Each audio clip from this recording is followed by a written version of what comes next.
क्या भारतीय अर्थव्यवस्था पर पड़ेगा यूएस की टैरिफ का असर? आरबीआई गवर्नर ने दिया जवाब। रिजर्व बैंक ऑफ इंडिया के गवर्नर संजय मल्होत्रा ने कहा कि भारत ने वैश्विक अनिश्चितताओं के बीच 8% से अधिक की वृद्धि दर हासिल की है। उन्होंने बताया कि भारत ने मुद्रास्फीति को 8% से घटाकर 1.5% तक लाने में सफलता पाई है। भारत का राजकोषीय घाटा नियंत्रण में है और केंद्र सरकार का घाटा जीडीपी का 4.4% रहने का अनुमान है। उन्होंने रुपए की व्यवस्थित गतिशीलता पर भी जोर दिया। मल्होत्रा ने कहा कि वैश्विक व्यापार में व्यवधान और अन्य अर्थव्यवस्थाओं की सुस्ती के बावजूद भारत ने कोविड-19 और रूस यूक्रेन युद्ध के प्रभावों से उबरकर मजबूत स्थिति हासिल की है।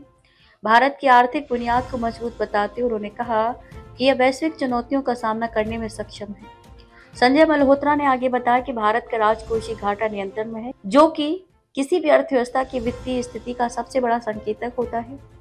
केंद्र सरकार ने वित्तीय अनुशासन का पालन करते हुए घाटे को कम करने की दिशा में लगातार कदम उठाए और अनुमान है कि चालू वित्त वर्ष में केंद्र का घाटा जीडीपी का केवल 4.4% रहेगा, जो कि अंतर्राष्ट्रीय मानदंडों के अनुरूप एक सुरक्षित स्तर माना जाता है।